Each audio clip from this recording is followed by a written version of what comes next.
우리는 사람들과의 관계가 정말 중요하죠. 네, 그렇죠. 우리는 관계 속에서 존재하니까 관계 속에 살아가는 거죠. 우리의 관계는 주관적인 걸까요? 객관적인 걸까요? 주관적인 거죠. 우리의 관계는 상대적인 거예요. 우리의 관계는 유동적인 거예요. 그렇죠. 그렇다면 객관적인 관계는 존재할 수가 없죠. 그런데 사람들은 객관적인 관계를 요구하고 있어요. 객관적인 관계는 존재하지 않는다. 자, 요 밑에 이제 내용을 한번 보세요. 서로 간의 관계는 어떤 지각입니까? 주관적 지각에 따라 다르게 느낀다.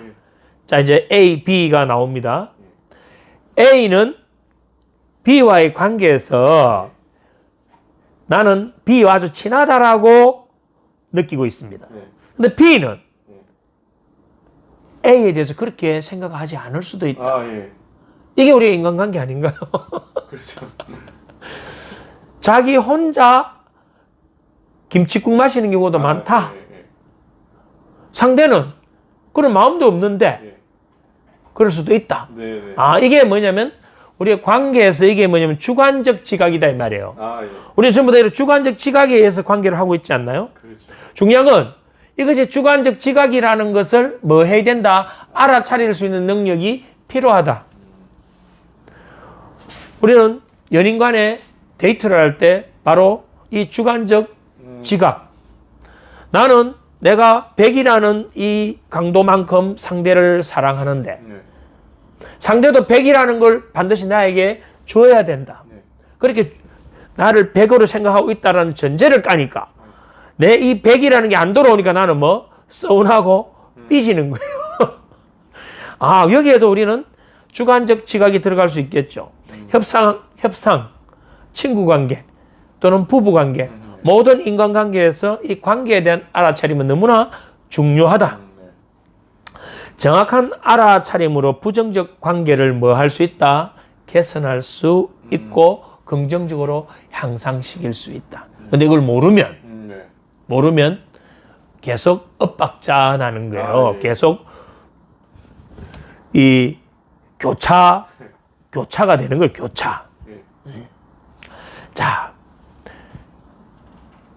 사례로 가지고 한번 볼까요? 여러 사람들과의 그 모임에 가면 거기에서 말을 잘하는 사람이 있고 어떤 사람은 여러 사람 모임에만 가면 입을 꾹 닫는 사람이 있다 이 말입니다. 입을 꾹 닫는 사람은 결국 뭐냐면 그러한 사람들과의 타인에 대한 관계에 대한 친밀 그게 부족하죠.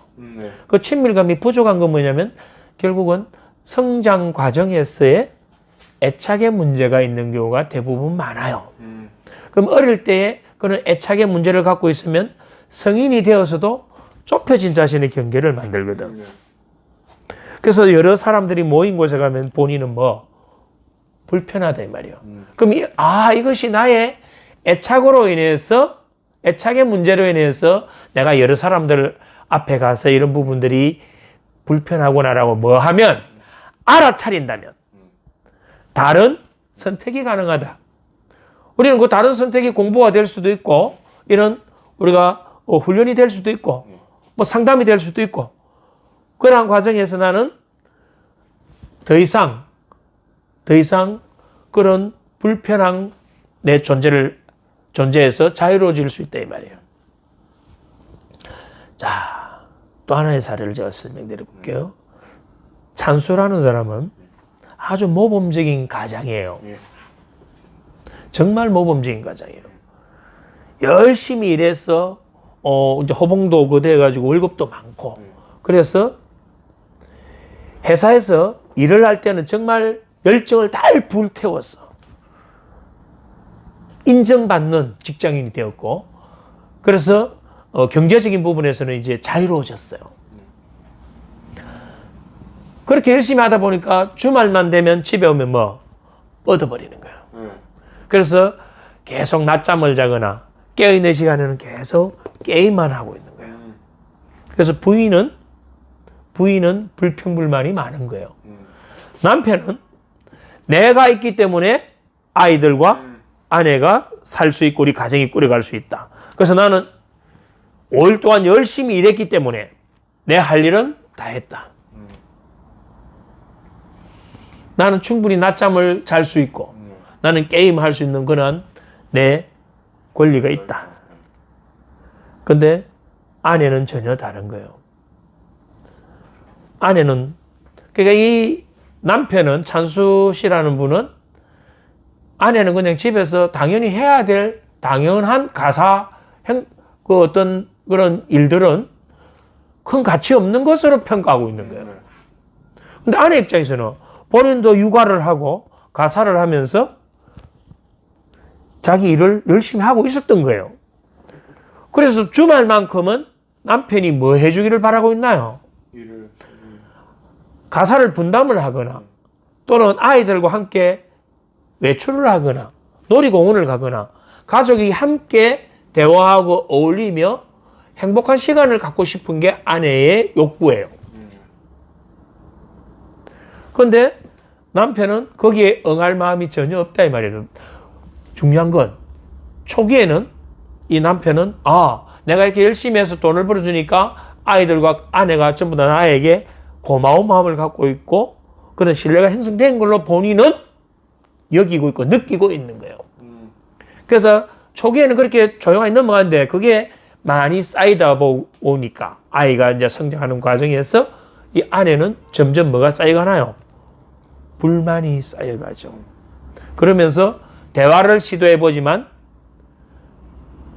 전혀 안 맞는 거예요.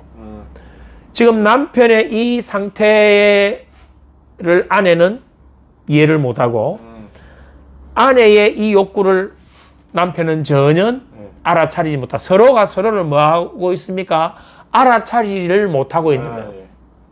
그래서 부부간에 점점 이제 다툼이 많아지고 갈등이 생기고 아내는 드디어 이혼이라는 이야기가 나오고 이혼에 대한 부분을 이야기를 하기까지 나옵니다. 다다랐습니다. 그러면 여기서 우리는 어떤 부분에서 짚어봐야 될까요?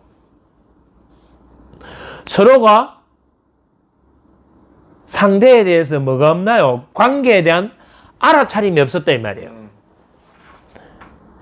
남편은 돈만 벌어주면 모든 게 해결되는 줄 알았지 자녀와의 관계, 아내와의 그 관계에 대한 알아차림과 그러한 어떤 행동이 없었기 때문에 아내로부터 그렇게 열심히 자기는 사는 사람인데 아내로부터 갑자기 이혼 통보를 받으니까 오히려 본인이 지금 더 억울한 상태가 되어 있는 거예요.